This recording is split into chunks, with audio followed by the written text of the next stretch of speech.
Assalamualaikum warahmatullahi wabarakatuh. Bismillahirrahmanirrahim. Allahumma sholli ala Sayyidina Muhammad wa ala ali Sayyidina Muhammad.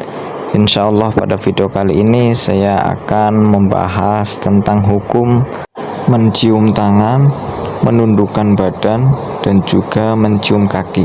Jadi hilangkan dulu sentimen dengan siapapun, hilangkan prasangka-prasangka yang tidak berdasar kepada siapapun, agar pembahasan kita mudah dipahami, karena dari dulu para ulama sudah membahasnya. Para ulama sudah membahas melalui kajian, melalui Al-Quran, melalui hadis, dan lain sebagainya.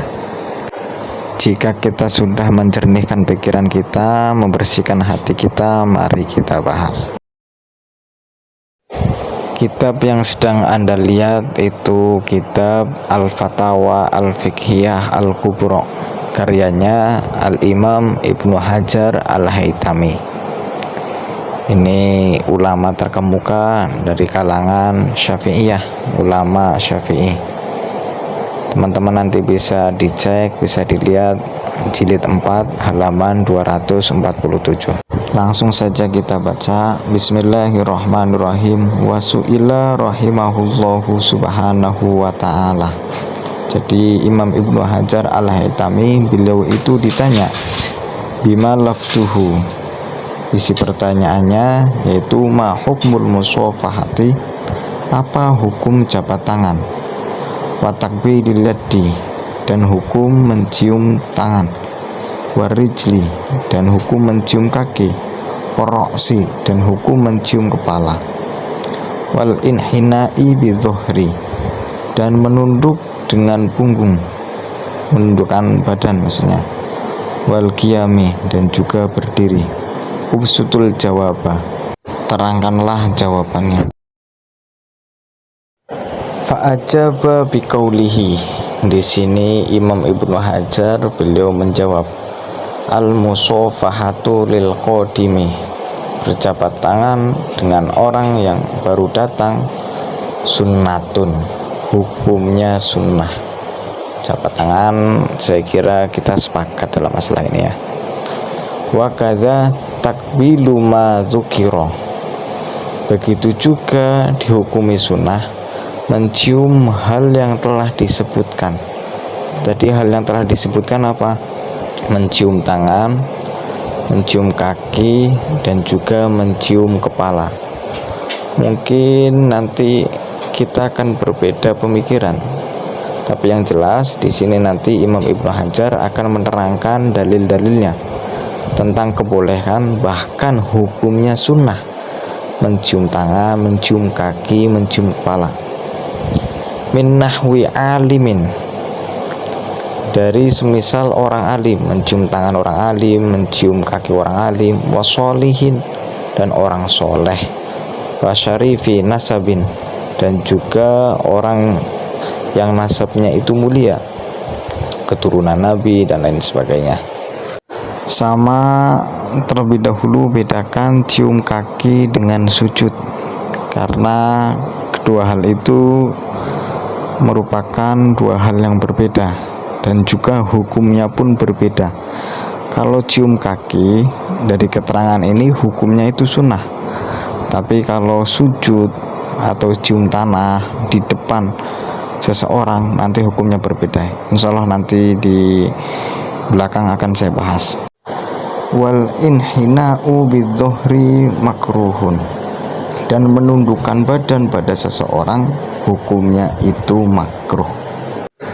Wal qiyamu liman dzukira sunnatun, dan berdiri untuk seseorang yang telah disebutkan, yaitu orang alim, orang soleh, orang yang nasabnya mulia, sunnatun, hukumnya sunnah. Hadza madhabuna, ini madhab kami, yaitu madhab Syafi'i. Kesimpulan dari keterangan tersebut yaitu yang pertama, hukum mencium tangan orang alim, orang soleh, dan orang yang mempunyai nasab mulia itu sunnah hukumnya. Jadi buat teman-teman yang masih suka salah paham, masih mengatakan bahwa cium tangan itu tidak boleh karena menundukkan badan kepada makhluk, merendahkan diri kepada makhluk, itu pemahaman yang keliru. Karena beda ya, menundukkan badan untuk cium tangan sama hanya menundukkan badan itu berbeda. Kalau misalkan setiap menundukkan badan itu dilarang, hukumnya haram, maka banyak sekali hal-hal yang hukumnya jadi haram.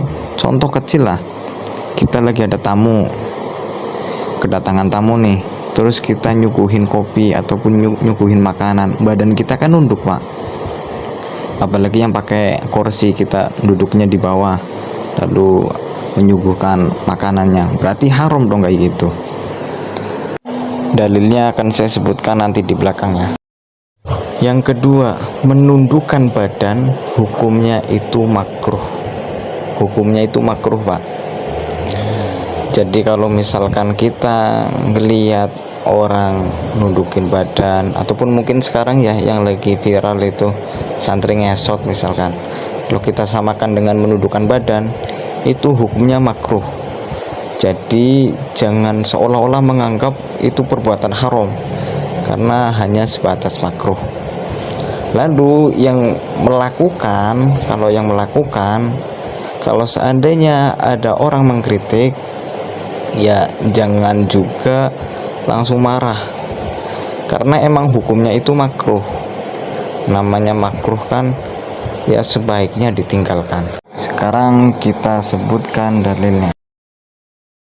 Bismillahirrahmanirrahim. Wa an Anasin radhiyallahu anhu, dari Sidina Anas radhiyallahu anhu, qala, beliau berkata, qala rajulun, ada seorang laki-laki berkata, ya Rasulullah, wahai Rasulullah, ar-rajulu minna yalqa akhahu aw sadiqahu, seorang laki-laki dari kami bertemu dengan saudaranya atau dengan kawannya, ayan hani lahu, apakah dia menundukkan badan untuknya? Qala, Nabi menjawab, la, tidak. Bahkan dalam kitab Dalilul Falihin disebutkan, wa minal bid'ai al muharramati, termasuk dari bid'ah yang diharamkan, al inhina'u 'indal liqa'i bi hayatir ruku'i, menundukkan badan ketika bertemu posisi seperti ruku. Ini hukumnya haram. Jadi kalau menundukkan badan itu enggak sampai ruku, hukumnya makruh, tapi posisinya kayak ruku, itu hukumnya menjadi haram. Ini kitab Dalilul Falihin yang ngarang juga ulama Syafi'iyah ya. Sekarang kita bahas tentang dalil kesunahan atau kebolehan mencium tangan dan mencium kaki. Qala Ibnu Battalin, Ibnu Battal berkata, wa dzakara Tirmidzi, Imam Tirmizi menyebutkan, min hadisi Sofwan bin Asalin, dari hadisnya Sofwan bin Asal, annal Yahudiyya, ini ada dua orang Yahudi, atayan Nabiyya sallallahu alaihi wasallam, keduanya mendatangi Nabi sallallahu alaihi wasallam, fa'alahu, keduanya bertanya kepada Nabi antis'i ayatin, mengenai 9 ayat al-haditsah, ini hadis ya. Wa fi akhirihi, di akhir hadis itu, faqabbala yadahu wa rijlahu, keduanya mencium tangannya Nabi dan kakinya Nabi. Di sini jelas ya, orang Yahudi mencium tangan dan kakinya Nabi. Qala Tirmidzi, Imam Tirmizi berkata, hasanun sahihun, hadis hasan sahih. Jadi ini yang saya baca tadi kitab Tuhfatul Ahfadzi, ini juga kitab yang masih sama ya. Jadi Imam Tirmizi itu membuat bab tentang mencium kaki dan juga tangan di kitab Sunan Tirmizi. Nah ini syarahnya. Di sini disebutkan, wal hadisu yadullu ala jawazi takbiril yadi war rijli. Hadis ini menunjukkan kebolehan mencium tangan dan juga mencium kaki. Jadi sudah jelas ya, ada dalilnya. Mencium kaki, mencium tangan, hukumnya itu sunnah atau boleh.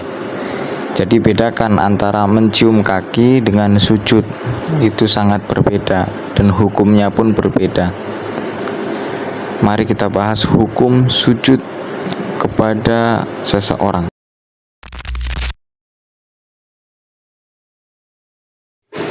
Ini yang sedang kita lihat merupakan kitab Fathul Mu'in ya, kitab yang sangat populer di kalangan pesantren. Sebenarnya banyak ada kitab-kitab lain yang membahas juga, tapi saya cukupkan dengan kitab Fathul Mu'in.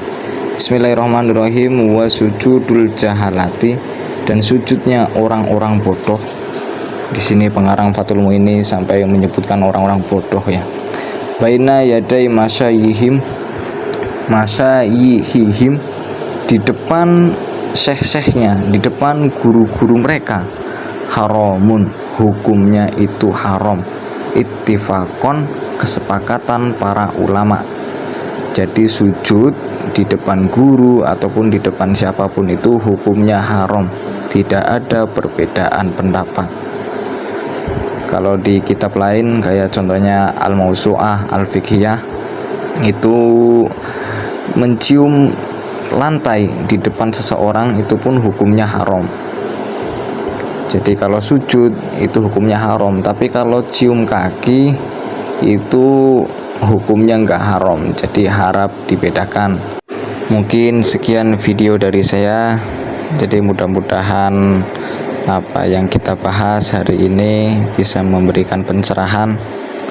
Jangan gampang menyalahkan orang lain, dan juga ketika kita ditegur oleh orang lain, kita introspeksi apakah emang perbuatan kita ini baik atau tidak. Jadi semuanya itu harus ada landasannya, jangan hanya berbicara lewat prasangka. Sekian, semoga bermanfaat. Assalamualaikum warahmatullahi wabarakatuh.